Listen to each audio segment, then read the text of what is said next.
We are live on Facebook. Now let's see how we are. We are live on YouTube, it looks like too. All right. Welcome back to Beyond the Big Screen. I'm Steve and I am joined by Chris. If you're listening on June 30th of 2022 on Facebook and or Twitter, then we are live. And so today we are going to talk about the 2017 film The Pilgrimage, starring Tom Holland, Richard Armitage, and John Bernthal, along with Stanley Weber, who is a great actor. But so thanks for joining Chris of Canada and I again. We are going to slice and dice the movie Pilgrimage from 2017. And this is a movie suggested by Alex the Great, a major benefactor of both the history of the papacy and Beyond the Big Screen. And you can find out how to support both of these podcasts by going on to Patreon or in the show notes, depending on when you're listening.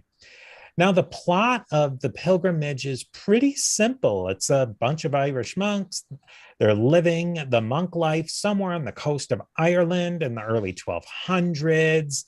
And then a fancy monk comes from maybe Norman England, maybe Normandy, but he shows up at the monastery in order to claim a powerful relic for the Pope in Rome, in which the Pope needs to ensure the success of the next crusade to the Holy Land. And then an adventure ensues.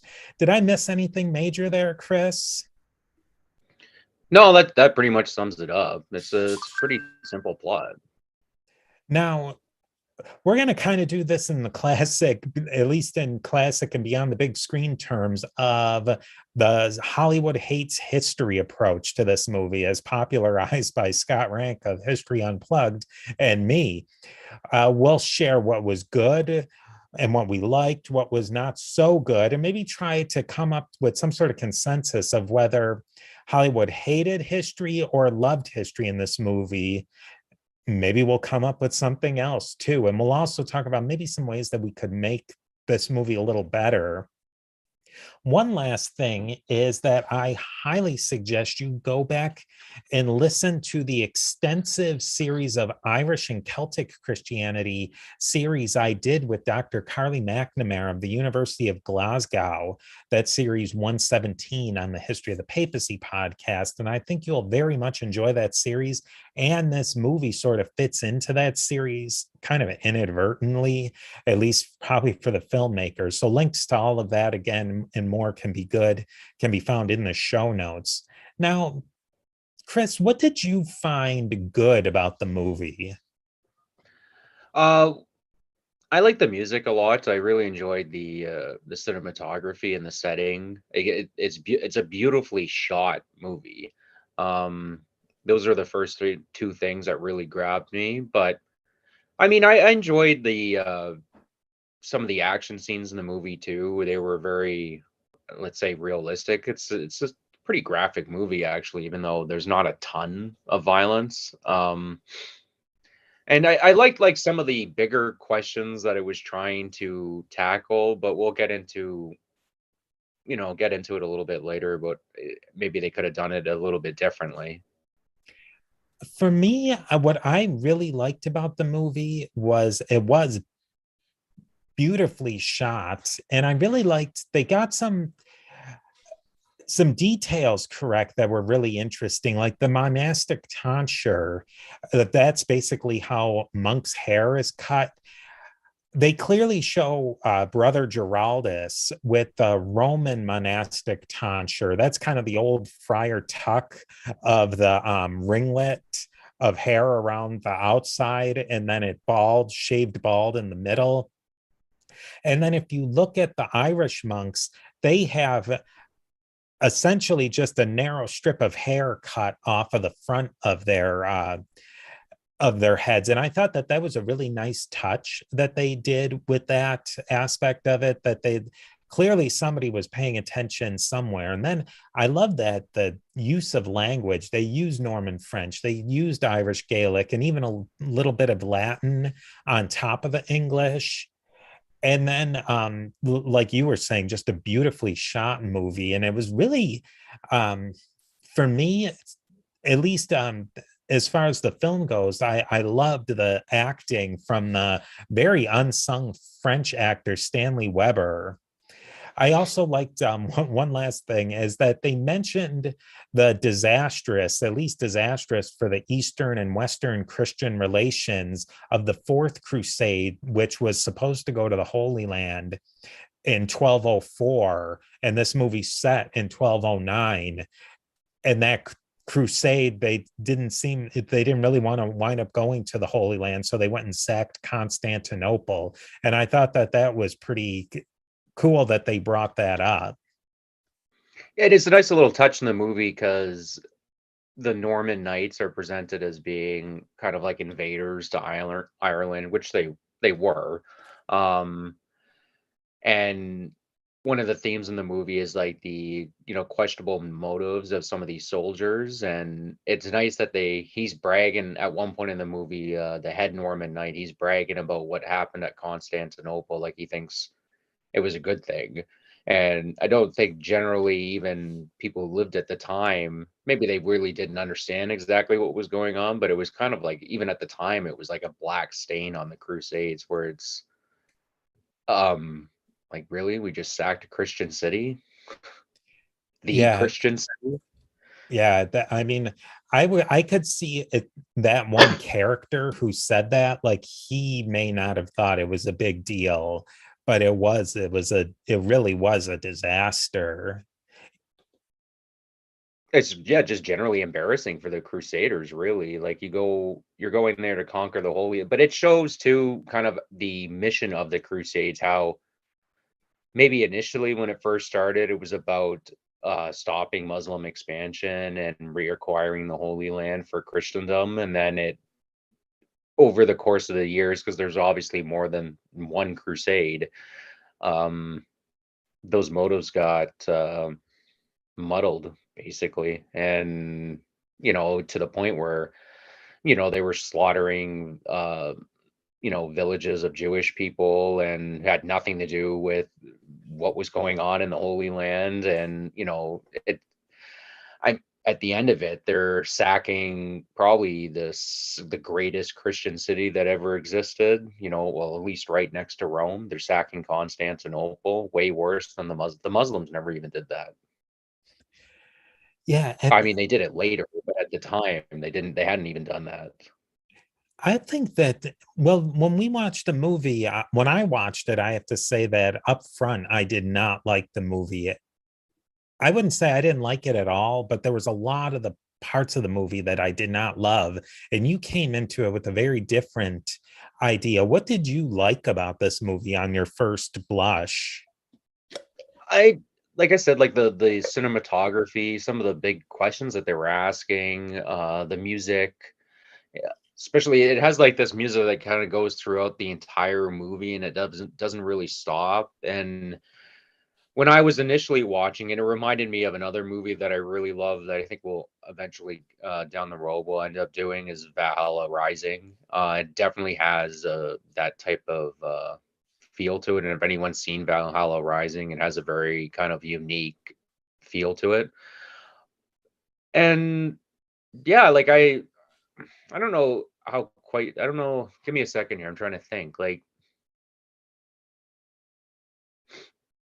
yeah, like to me, especially the monk who's from Rome or an ambassador from Rome, I really enjoyed his character because he asked some serious questions that maybe questions that we don't really have to deal with, but if you were living at that time, these would have been serious questions that a monk would have to deal with, or a Christian, or a soldier, or a bishop.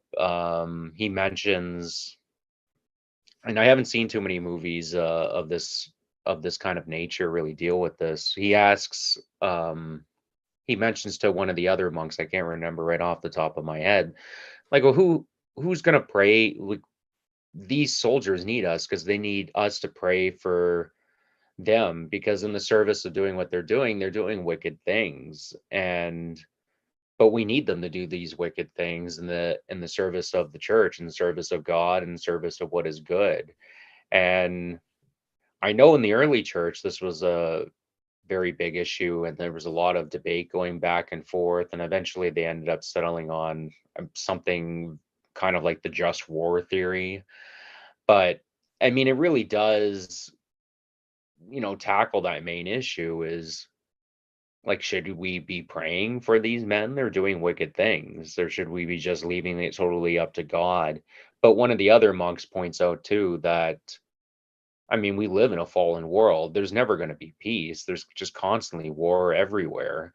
And that was one good thing they did in the movie too, is the boy, the youngest monk of them all, has never left the monastery. So his first view of the outside world, and he sees, crazy, like feral pagans in the woods and Norman knights that like enjoy killing people, and this bishop that's from somewhere in Europe. I mean, this ambassador from Rome, who's from somewhere in Europe, wanting to take their relic. And you could just imagine his first view of the real world outside of this monastery, and everyone's either killing each other or trying to cheat each other or steal from one another.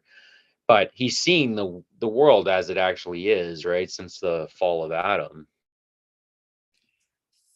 Always for me when I'm watching a historical movie, and I'm not one to sit there and just completely pick apart a historical movie, but for me, there's kind of three legs of a historical movie. It's either got to get the history right, it's got to connect to something in history, even if it doesn't get exactly the details right, or it has to have a really compelling story, and it just so happens to be set in a historical time frame. And just for my money, it didn't do any of those. If it had done any one of those three things, I would have enjoyed this movie just based on the scenery in the background. But it missed on each one of those points. And I'll bring up a couple of historical things that it really botched. For one, the whole movie is based on that the Pope wants this relic, and they show a really, really, the very first scene out of the blocks is a stoning of Saint Matthias. And I want to say that they say in 60 AD or something like that. So they show an old man like actually get stoned. The and they sort of show where Matthias dies, and then everybody gets swallowed up, all the persecutors. So what the Pope thinks is, the Pope back in Rome thinks that this stone, which the Irish monastery has as a relic, is going to somehow supernaturally, either it's going to kill the Muslims in the crusade, and it won't harm. It's almost like a neutron bomb or something.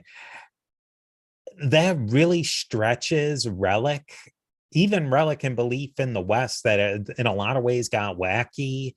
That completely blows apart even the wackiness of Relic veneration, like bordering on worship in the West, because it was really relics that were pieces, actual bodily pieces of a saint, that were viewed as the most powerful.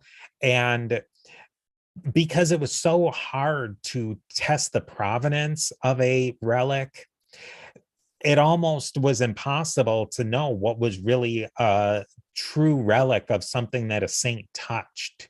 So a rock that was a part of a stoning of Saint Matthias, it would be almost impossible. So the official church, and we kind of talk about the country church versus the cathedral church. And the cathedral church, the kind of the high end church, thought all of this was bonkers, really. And a lot of this more strange relic veneration was really in the country churches. Yeah, that's, from everything I've read, and I suggest everyone listen to your series on this, on the Celtic history too. Yeah, that seems to be the case, right? I mean, I can't really disagree with that. Yeah. I mean, a lot of people, like the soldiers, might have felt like these relics that they were brought to the battlefield might do something. And I mean, and morale isn't something to just, do like not think much of. It's very important on a battlefield. If you have the relic of some saint's bones or this rock that killed this saint or this apostle in this case, but I don't know. I don't think the Pope actually thought that the Rock had magical powers. Maybe in this, let's just say for the movie's sake, the Pope actually didn't think this Rock had magical powers, or maybe he did, and then let's just say he didn't think that, and then this Rock actually just happened to have magical properties. Yeah. Yeah, that's one of the things that the movie, I think when you start like peeling away the layers, the story becomes more preposterous no matter what way you take it. I mean, like you could nitpick the whole thing, the whole idea of the movie of that one monk is coming on this like most important secret journey to get this one relic is not makes no sense on its face. The most important relics in Christendom, when they would move them from one place to another, it undergoes something called a translation, which just means moving it from one place to another. But there was a whole pile of pomp and circumstance that had to be done to move a relic from one place to another, because a relic was really supposed to stay where it was. And so you lose kind of the narrative of the movie right then and there, because that's just not how a relic would have been moved. One other really big thing to me is that this movie is set in the 1200s, but there's really none of the things that happened in this movie. It's kind of it's an agglomeration of 4 or 5 or 6 different events that happened long before the 1200s. For one thing, even the Norman conquest and invasion of Ireland was done before the 1200s. It took place mostly in the 1100s. So I guess you could kind of say that it was a mopping, they may have been doing mopping up operations, which you get this whole sense with the Normans, like they're fighting a Iraq slash Afghanistan style insurgency. Did you get any of that vibe? Yeah, or like the Romans in Spain, where like this is just a job that nobody really wants to do, and it's like it's terrible work, and it's like fighting over inches. And from my understanding, that's not really how it happens. And even before the Normans, the Vikings didn't really have much trouble in Ireland either. So Well, I and mean, then they a fought lot some of, battles, but like, yeah, and again, like they mention the Vikings in Ireland, and that's something that was for a good 400 to 500 years in the past, and they're talking about it like it had just happened. And I can see that there would be some institutional memory amongst monks, but still, it was a long time before that. yeah. But to me, when I first watched this movie, I thought like, oh, they're just going for kind of it's taking place in some historical setting, but all of this is supposed to be like an allegory or symbolism. And then I watched it the second time and I came away, it's like, no, you're right. It's supposed to be taking place at this time. I think it would have worked better if it had been just different points in Irish history in and around this time, and it could have been taking, you know what I mean? Like it could have been Yeah. just kind of taking place at any time, and it's Ireland's history from 800 AD to where it's taking place now, like just using different historical events in a symbolic fashion. But that's not really what they do in the movie. It takes place at the time that it takes place. That really leads us into the big scene where Irish pagans attack the train of monks leading this relic. And I just don't think that there were very many pagans still left, even in the, especially like full blown woad wearing, blue painted pagans hiding in the woods. To me, that was another point that there was that did nothing for the story of the film, and it just made things more confused. It was almost like they figured, well, this is Ireland and it's Celtic, so we have to put in this pan Celticisms into the film. And how do you not have Celts wearing woad and tartans and all that? How do you not have them attacking Christians? I mean, I'm a little bit more, I'll let my imagination run when it comes to stuff like this, where, like apparently the Druids were all kicked out of Ireland. But I mean, I would think there would probably be enough people that were true believers. And I mean, Ireland, there's a lot of remote places in Ireland where you could hide in the woods. And for the most part, the local authorities is just not worth the trouble. They're small enough groups. But at the time that this movie is taking place, no, they're all gone by this time. I'm thinking maybe 600 AD, 400 AD, well, obviously in 400 AD, but like 600 to like 800 AD. Yeah, I could totally see that.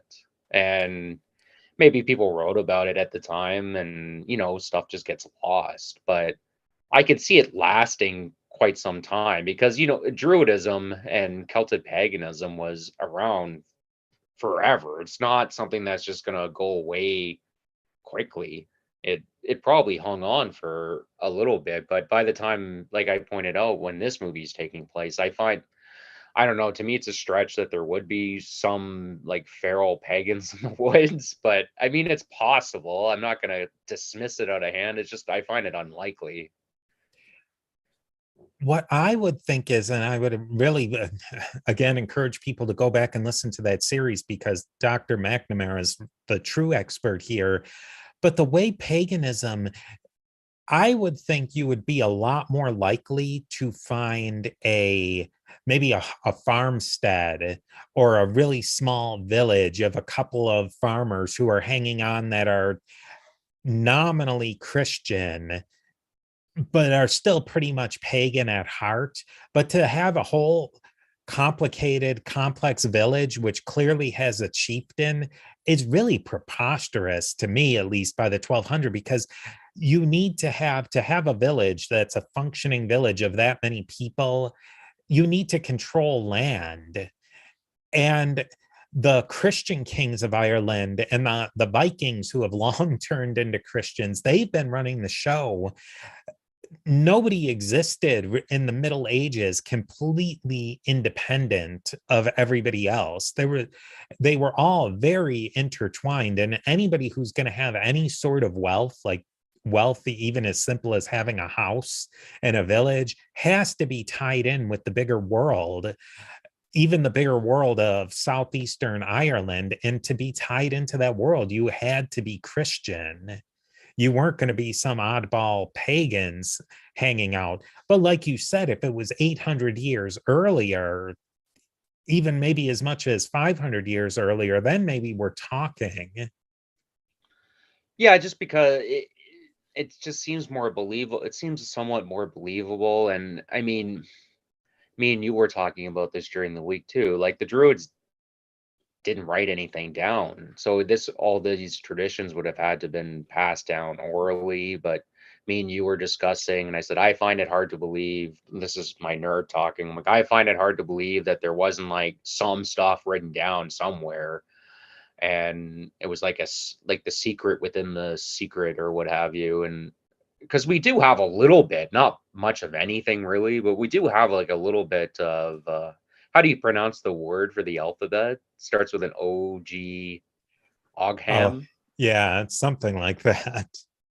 Like we have like a little bit of stuff that they wrote down. Like to me, this is where if the movie had taken place, say 600 AD, I think it would have worked a lot better, or even 400 AD, where let's just say Rome had sent some missionaries over to Ireland, and there was some Christianization that was happening, and they had a relic there, and they sent an ambassador from Rome from the church, and on orders from the emperor, and he had to cross through what's going on in Britain at the time with the Saxons coming over, and they're bringing paganism back, and the emperor's desperate. We need this relic. The Rome's being at the God's empire is being attacked on all fronts, which wasn't an exaggeration. It was actually happening, and it was being attacked by heretics. And I mean, the Germans at that time weren't,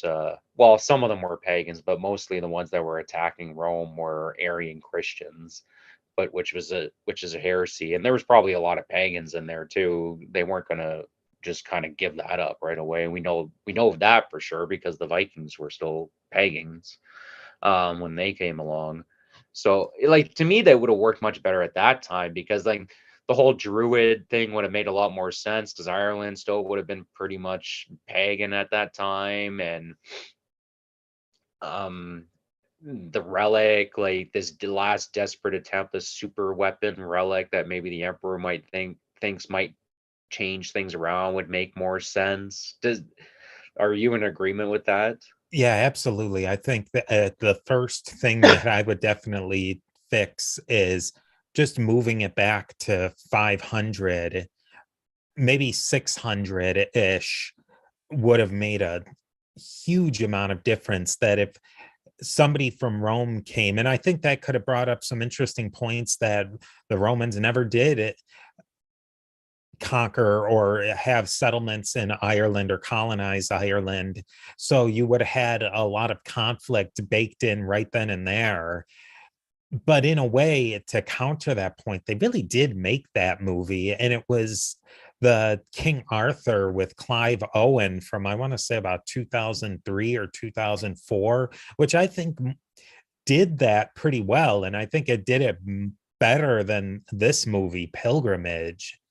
Really that same major theme of conflict with the Roman church and with Rome and with the civilization, you might say, and the Celts.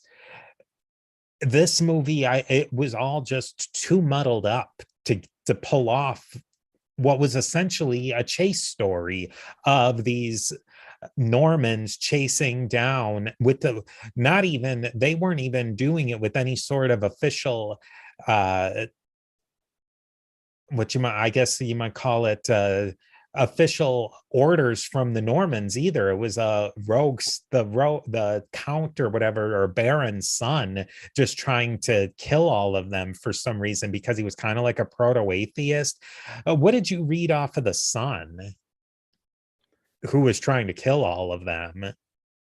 I Yeah, like you said, I guess an atheist, or somebody who doesn't really believe in God. Or I don't know if I'd call him an atheist, because he does seem to think that this relic has some kind of power. Because he points out, like, I can just grab any rock and bring it back to Rome, right? And just say this is the relic. I mean, he could. Like, what? Yeah. How would they know the difference?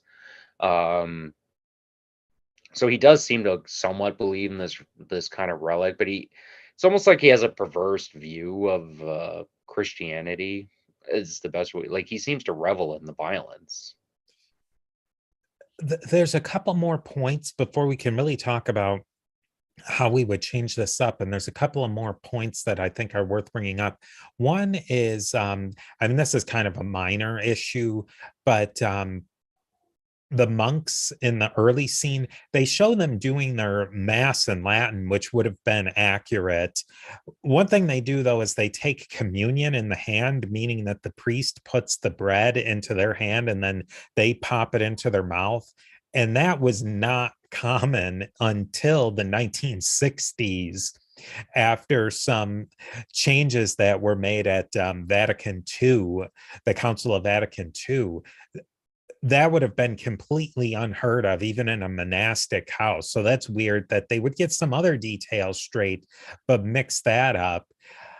One thing that I thought that I liked how they used the different languages what did you think about that first, about how they used English, Latin to a degree, Gaelic, and French? I liked it. I thought it was especially the Gaelic. I would have just cut the English out, really. It doesn't. It would have lent some on, authenticity to the movie too, where everyone's speaking their native tongue. It just would have. I think it would have made the movie better. But I guess that's a hard. Like if you're trying to sell the movie, it's hard to sell a movie that's completely not. There's no English words in it. But I mean, There's been a lot of successful movies that's the case. I mean, Passion of the Christ, Apocalyptico, Mel Gibson did two of them, and it can work. So, and you can sell it too. Yeah, I mean, Mel did sell Apocalypto with having it all in a Native American language. I think that this would have been so much better to have, because they would have spoken the basically what it defaulted to was when the Normans were speaking to each other, they would do it in French. When the Gaelics were speaking amongst themselves, they would do it in Gaelic, the Irish. And then when the anybody who didn't speak a common language, they just spoke in English. I think they should have just went to Latin. Maybe it would have been a lot harder to teach them Latin. I mean, that's the only thing I can think of. But I mean, like you said, Mel's done it in two movies. Maybe this movie didn't have the budget, or maybe they didn't think it would carry off, or people would think it's weird. Like, why are they speaking Latin? But in my mind, why are they speaking English? My guess is the director just didn't, probably just doesn't have the pull with the studios that Mel Gibson has. I mean, that could They be, yeah. the producers go to Mel. It's like, well, we need some English here. It's like, oh well, I got a couple Oscars in the back there, and the biggest R-rated movie of all time to tell you, no, it doesn't. So Yeah, I think it really probably was a problem of just practicality tied in with that that is a bold stroke to go all foreign language. yeah, especially for a movie that's essentially marketed towards English speakers. So then I get from one other thing that I think that is worth bearing is the John Barenthal. He was in oh, I'm totally on a live stream. I'm blanking here. The zombie, the Walking Dead, my goodness. John Barenthal was in The Walking Dead. He was the Punisher, I believe, too, if I'm not mistaken. And he's been in a Yeah, bunch of he other was the Punisher. movies. Yeah, he was he played the Punisher. And the Marvel universe. So you'd very much recognize him, and you might even recognize his voice. But in this movie, he plays a mute. Uh, his character is completely inexplicable to me. In one way, I was reading this person who really nerded out to the movie. Just right off the bat, he's completely dressed. Basically, what John Barenthal's the mute's character is, he's a layman laborer in the monastic monastery of the Irish. He can't speak, and they kind of treat him really rude, like he's dumb. Probably how anybody was treated in the Middle Ages who kind of fell outside of the norm. How do they develop his character? I mean, he's at the monastery and he does like a lot of the grunt work because he's super strong and he's ripped. And then we find out later that he kind of washed up on their shores by accident from some battle, I assume, that he was at. And they took him in, and I guess through the monk's hospitality, he changed that he didn't want to be a warrior anymore and decided that he was going to start learning the ways of these monks and become a good Christian. That's basically like that's a storyline. And then but he's kind of represents, I don't know what he's like the muscle that they need. Like the monks want to look down at uh the other monk from Rome were saying like we need these warriors to protect us, but in actuality, like these monks need the mute to protect them too, because when they do get attacked from the pagans, they all would have died 100% if the monk hadn't been there, which is one of the better scenes in the movie in my opinion, is when that fight happens with the pagans and Mhm. the big guy comes out with the bear thing on his head and it's just great. It's a great fight scene. And I mean, yeah, and then at the end of the movie, he lets the youngest monk get away basically because he fights the Normans himself with no armor on, kind of going berserker like a Viking.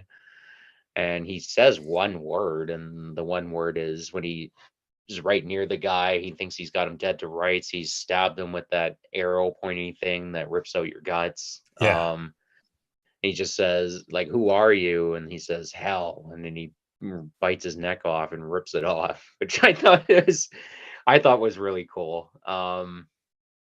But I mean, I guess he's supposed to show that even these monks who kind of want to look down at the monk from Rome and then the Normans for fighting these battles and not living a Christian life. I mean, at the end of the day, they're not, yeah, they're not fighting people on crusades, but I mean, they're still using this guy to protect them.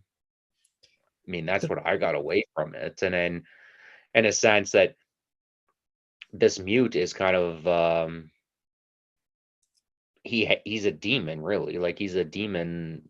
He has a demon inside him, and he's decided that the only way to like kind of hold this at bay, and he's trying very hard to hold this at bay, is to be as quiet as possible and live as boring of a life as possible in case with these monks. But through the course of the movie, that demon has to come out again. But this time the demon comes out, but he does it for a good reason. He's not doing it for somebody else's misguided reasons. Really, the whole thing when they, in the end, every monk gets killed. The Tom Holland, the kid monk, just goes and chucks the relic into the water. And I just felt like we could go back and forth all night long about what the symbolism is for all of this, but I think they never gave us enough to really latch into of why they would do something. Like, why would he chuck, after all of that, all the monks are dead, everybody's dead, and then I'm just going to chuck the rock into the water? Like, where's Tom Holland going to go? It just seemed like they had no idea of what they really wanted the theme to be of this movie, because they couldn't have it getting all the way to Rome. That was not this movie, and so they just didn't really have a way to finish it. They There was no ending that would have really worked. So then they just chuck the relic rock into the water, and that's that. I mean, I guess you could say the monk from Rome, he jumps into the water going after the relic and he dies chasing this relic, and that they warn at the beginning of the movie that if you're of a impure heart, you can't touch the relic. And I assume the idea is that he has an impure heart, and then this is the relic's power on him going into the water, and he drowns chasing this relic. I mean, I guess that would. I mean, I assume that's the end. That's the ending that they're going for, right?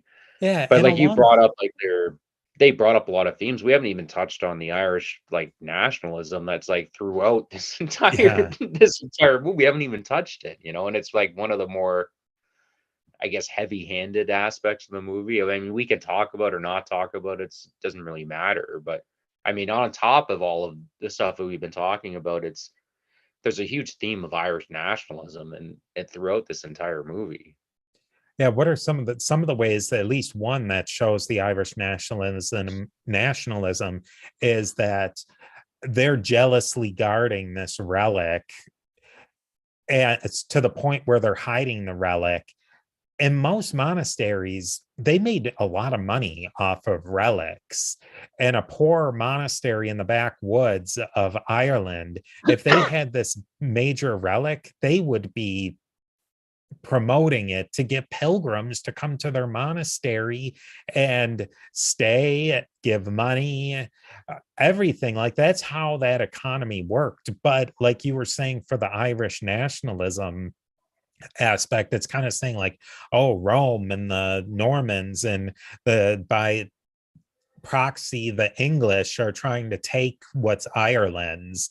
And it was just very ham-fisted, and at least in my opinion. Yeah, and the monk from Rome coming in and not respecting. They walk by this river, which is apparently infected by these types of fairies, and he just drinks the water and doesn't listen to the monks and just thinks they're stupid. And the Normans talk about like, oh well, when you build a new garden, you have to cut down some weeds. The weeds being the Irish. Yeah. I mean, I believe from my understanding, the guy who made the movie is Irish. It was like it was made in Ireland. It's an Irish production. So I mean, I'm not entirely surprised, but that's another thing that they try to tackle on top of this movie. We talked about a movie like way back in the day, Prometheus, that tried to tackle a bunch of themes, and to me, I thought it Prometheus did it a little bit better than this. Like, don't get me wrong, I still really enjoyed the movie. Like I said, the cinematography is great. There's some serious questions in the movie, especially that the monks asked each other that I know you typically don't get out of this medieval type of affair. Um, the acting for the most part is done well. It's just to me, it's somewhat disappointing because I find it struggled to decide exactly what it wanted to be. That really is when it boils down to it. When you have just too much going on in a movie, it's just hard to make a cohesive and a coherent story when you don't really know what you want the movie to be. I think you could watch the movie and just really ignore everything else and enjoy it as just a medieval sword and sandals action film. But I think that the movie had pretensions to do a lot more than that. I find it was really trying to channel Valhalla Rising type vibes in it. But the reason Valhalla Rising works, in my opinion, is it doesn't take place at any time. It's like, yeah, there's Vikings, but it could be taking place at any time. And the main character in that movie, he's mute, and they just call him One Eye because he has one eye. There's a symbolism of Odin, and the whole movie is just allegory and symbolism, and it could be interpreted kind of any which way you really want to take it. I'm I know. I think eventually we'll do that movie. I'm pretty sure you'll hate it, but I love it. Just because it is like that. It was definitely trying to channel that, and it didn't do it as well. I don't mind that kind of movie, but they have to give us something to work with to draw those conclusions. And that's what it boils down to me, is that they just did not give us enough to really.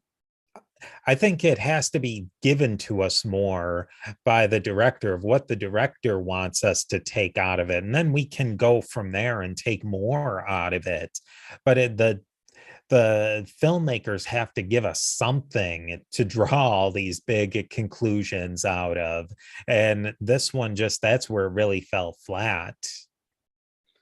Well, and it kind of like did it like half and half, where it's trying to give you something, but then it's taking it away. And where I'll use Valhalla Rising again, like it doesn't really give you a ton other than like a bunch of images and some symbolism, and you're just supposed to let your imagination kind of go with it and just let the music and the lighting and the some of the acting just move you in a different way. And that was the whole purpose of that movie. Where this one, it was trying to do a little bit of both, and I mean, it's still a good movie, but it just would have been better if they had just picked one or the other. It's one that fits that is 2001: A Space Odyssey. It didn't have a super complicated story in a lot of ways, but the stories connected through with the beautiful cinematography and with the thoughts that they built on to each other and through each of the three acts or four acts, it all built together, and it left you a place to really really think. With this, I think that the historical stuff that they didn't get right, on top of a story that didn't go straight through, it just didn't leave me thinking after. Like, would you say that this was a movie that really, like, the next day and like the whole week after, you're thinking about it? I think as soon as I was finished with the movie and turned the TV off, I didn't really give it another thought. I mean, when I first watched it and I enjoyed it, and I know I watched another 2 times after and listened to some of the criticisms that you had, and I mean, I can't really disagree with them. We've been pretty much agreeing on the criticisms that we have of this film. And it's not like something like you pointed out 2001: A Space Odyssey, where I mean, if you love film at all, you'll watch that film and you'll probably find yourself thinking about it for the rest of the week, right? I can't say that I did that with this movie, no. I mean, even Prometheus, I thought about Prometheus afterwards. And it, not even just thinking like, oh, we're doing a podcast on Prometheus, thinking about it. What was Prometheus really trying to say? It actually did was thought provoking in a way, where this, it just kind of, once it was done, it was a fun rollick. And I think they could have leaned in a lot more with the action and probably have just made a little bit more of an enjoyable movie. Yeah, you yeah, just lean in and have the mute be the focus, or this silent warrior that doesn't say anything, and he goes from shoveling dirt to ripping guys' heads off in 2 seconds. That would have been a fun movie to watch. I mean, we get a Yeah. bit of that. It would have been nice to maybe have a little bit more of it. One thing I think they could have done with this movie is developed the mute in a little bit different way. I think that he should have, in a way, say he did wash up.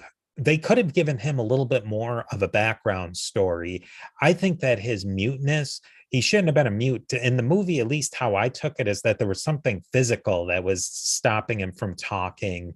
Where I think he went into, and this is in Steve's alternate ending or alternate pilgrimage, he is not physically not able to speak. He takes a vow of silence in this monastery, and they just don't know anything about him except that he's a turn to Christ, and he's going to, whatever he left off before he went into the monastery, they're not going to ask any questions about.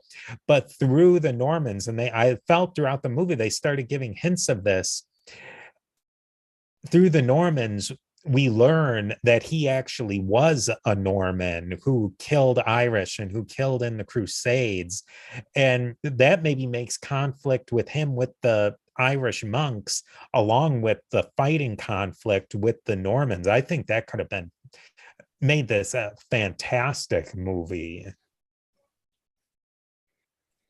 Yeah, and yeah, I would generally agree with that. To me, the one way to make the movie better would have been, like I pointed out earlier, just change the time that it was dealing in. Because if you're dealing with like the years between 500 to like 800 AD, it's a little, you can play a little wishy-washy with the historical facts on top of it, because at the end of the day, we don't really know a ton about it. We don't have a lot of written resources about it, so you can kind of like just kind of let your imagination work a little bit more, or as I pointed out, just have it. Yes, this is taking place somewhere in the past, and but it's all allegory and like metaphors for the struggle of Irish nationalism. You know, like The Rock is more, it's the heart of Ireland, and it's the rest of Europe is trying to take it away. Or like, to me, that would have worked too. Maybe that would have been a little too ham-fisted, but there's ways you could do that without it being you know, beating you over the head with it. My final word on the movie, I would have to say it was entertaining. It was fun to watch. It just missed on too many key aspects of what I really want from a historical drama. So I'm going to say it was a fail as a historical movie. Where do you leave off with it? Yeah, it's a fail as a historical movie, you know, some of the reasons that we already pointed out. The feral pagan cult just is, it's pushing it. If it was at a different time, I'd probably argue with you that, yeah, there was probably were feral pagans around in Yeah. Ireland at the time, but not at this time. Yeah, I would it fails as a historical movie. As a movie in general, I'd give it a 6.5, maybe a 7. All right. So that's where we're going to leave it today with this first of all time live feed on Facebook and YouTube. There's a couple of people out there watching. If you have any questions and comments, this is your time to put it in. And if not, we will talk to you. We're probably going to do these a lot more frequently. So definitely tune in and we will talk to you soon. We have any questions, people? It's not looking like it. So I guess we will end the live stream and we'll talk to you soon. All right, see you guys. Bye.